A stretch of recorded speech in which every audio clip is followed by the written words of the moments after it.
তবে আমার দেখা দৌলতপুর সব থেকে বেশি সুন্দর, কুষ্টিয়া দৌলতপুর খুবই সুন্দর জায়গা। কুষ্টিয়া দৌলতপুর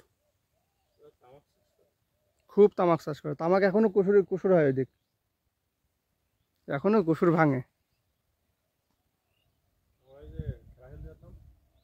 দৌলতপুরেও গেছি কুষ্টিয়ায়।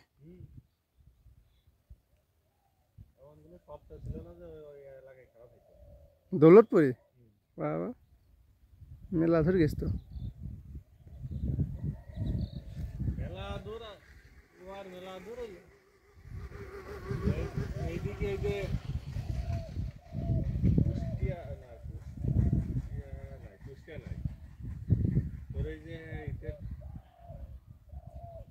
কলামলা বিক্রি করে না বুঝতে পারছি। খানিকক্ষণ যাই ওই ওর ভিতর দিয়ে ওই সাইডে পরিমাণে লাগতো 2 ঘন্টা করে। তারপর এক নদী পার হতাম, নদী পার হয়ে যায় ওইদিকে আমার 5 মিনিট হাঁটা লাগতো।